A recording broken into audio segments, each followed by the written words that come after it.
Madam Noor Jahan को एक दलेर और नाकाबिल शिकस्त गुलकारा समझा जाता रहा है। उन्होंने कभी किसी से शिकस्त नहीं मानी थी, लेकिन एजाज़ की मोहब्बत ने और बेवफाई ने नूरजहां के दिल को कच्ची कच्ची कर दिया था। और जो दिलों पर हुक्मरानी करती थी, उनके एक इशारे पर स्टूडियोज़ के दरवाजे बंद हो जाते थे। वो जब ना कर देती तो कोई गुलकार स्टूडियो में आकर रिकॉर्डिंग ना करा पाता था।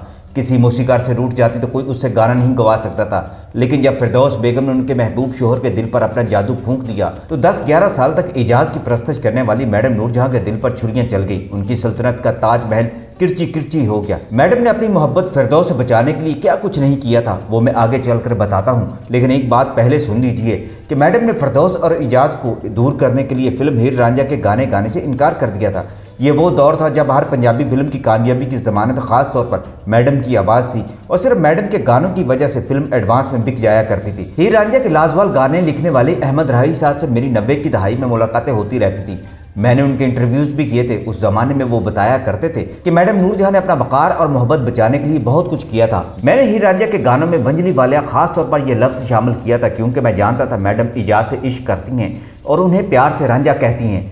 मैंने मैडम की कमजोरी को इन गानों की जुबान बना दिया था। एक दिन मैडम नूरजहां ने मुझे कहा, राही साहब आपने वंजली वालड़िया का जो लफ्ज़ इस्तेमाल किया है, आपने मुझे देखकर ये इस्तेमाल किया है। राही साहब लगता है आपने मेरा दर्द इस गाने में शामिल कर दिया है। इस गाने को मैडम ने दिल की गहराइयों से फिर गाया था। लेकिन हकीकत यह है मैडम ने शिद्दत जज्बात के साथ रुक रुक कर यह गाना गाया था। कई बार ऐसा भी हुआ कि गाने के बोल मैडम के दिल में उतर जाते और मैडम की आंखों से आंसू छलक पड़ते थे।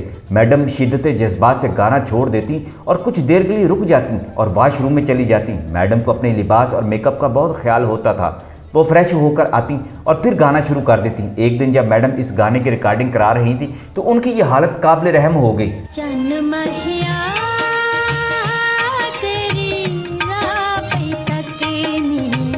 मैडम जब ये गाना गा रही तो उनके सामने एजाज दुरानी भी बैठे थे। मैडम ने जब ये गाना शुरू किया तो मैडम ने गाने में ऐसी लय उठाई कि ख्वाजा खुर्शीद अनवर भी चौंक कर दोहरे हो गए, क्योंकि मैडम ने इस गाने में अपने जज्बात से ऐसी जगह कह दी थी जिससे गाने में जज्बात की शिद्दत भड़क उठी थी।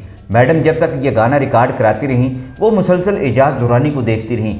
उन दिनों एजाज दुरानी ज़्यादातर घर में नहीं जाते थे और फिरदौस बेगम पे ही उन्होंने घर में बसेरे डाल रखे थे। मैडम रातों को एजाज दुरानी का इंतजार किया करती थी, किसी को फ़ोन करके पूछती कि वो कहाँ हैं और एजाज को घर बुलवाने के लिए कई तरीके अख्तियार करती थी। कई दिन तक एजाज घर न जाते। इसलिए जब मैडम ने यह गाना शुरू किया तो इस गाने की सिचुएशन मैडम की अपनी घरेलू ज़िंदगी की अक्कासी करने लगी थी। उस दिन ख्वाजा खुर्शीद अनवर ने मैडम की यह हालत देखी तो उन्हें यकायक गुस्सा आ गया और वह एजाज दुरानी से कहने लगे, इस औरत को देखें ये आपके सामने हार चुकी है। मगर एजाज दुरानी पर मैडम के आंसू कोई असर न करते थे, उनकी नज़रें सिर्फ फिरदौस पर थी।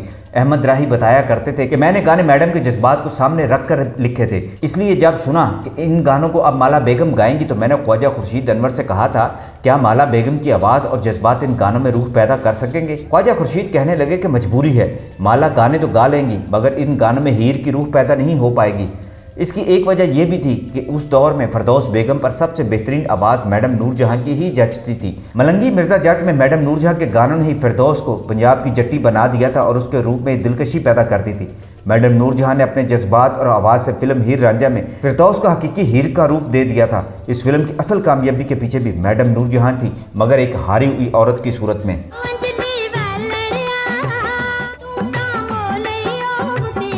अहमद रही कहा करते थे कि नूरजहां ने ज़िंदगी में पहली बार अपनी शिकस्त कबूल की थी। यह पहला मौका था जब नूरजहां ने ज़िंदगी में हार मानी थी।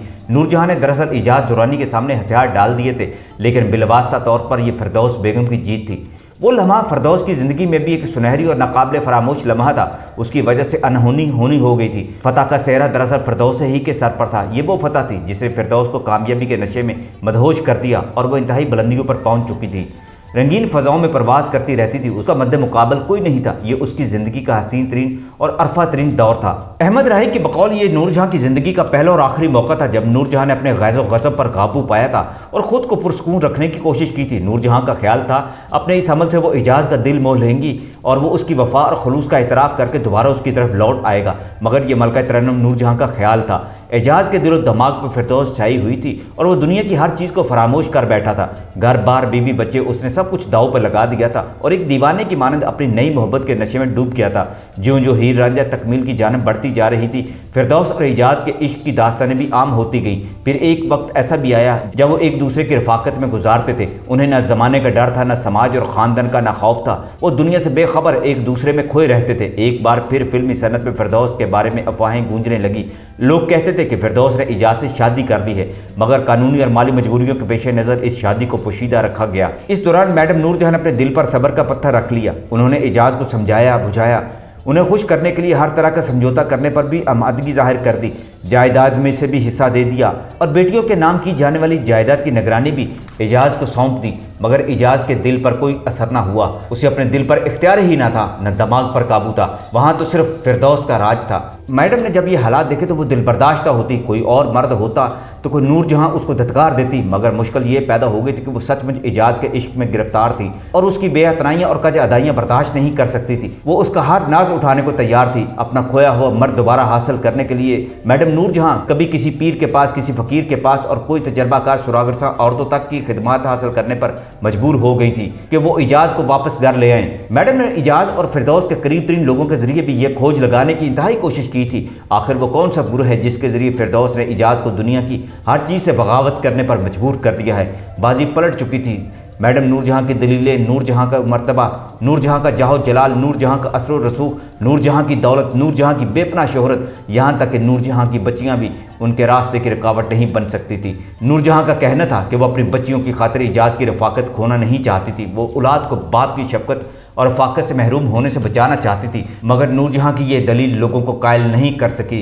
मगर 1971 में एजाज ने मैडम नूरजहां से हमेशा के लिए अलहदगी अख्तियार करने का फैसला कर लिया और यही मैडम के लिए गहरा सदमा भी साबित हुआ। मगर बाद में जब एजाज पर केस बना तो अपनी बेटियों की खातिर मैडम एजाज का केस लड़ने के लिए यूके भी जाती रहीं, लेकिन वो उनकी ज़िंदगी से हमेशा के लिए निकल गईं। फिर फिरदौस भी, जो अपनी मंजिलों की तरफ बड़ी तेज़ी से प्रवास करती हुई गई थी, बिलाखिर वो भी एजाज से एक वक्त ऐसा आया कि दूर हो गई। लेकिन मैडम अपनी ज़िंदगी भर कभी एजाज की मोहब्बत को अपने दिल से जुदा ना कर सकी। मैडम नूरजहां के जानने वाले कहा करते थे कि मैडम नूरजहां की ज़िंदगी में कभी उन्होंने आंसू नहीं देखे, लेकिन उन्होंने एक सिर्फ मर्द के लिए अपनी आंखों से आंसुओं को बहते हुए भी देखा, और यह सिर्फ एजाज की मोहब्बत थी जिसने मैडम जैसी एक खूबसूरत और एक दबंग औरत को भी रोने पर मजबूर कर दिया था।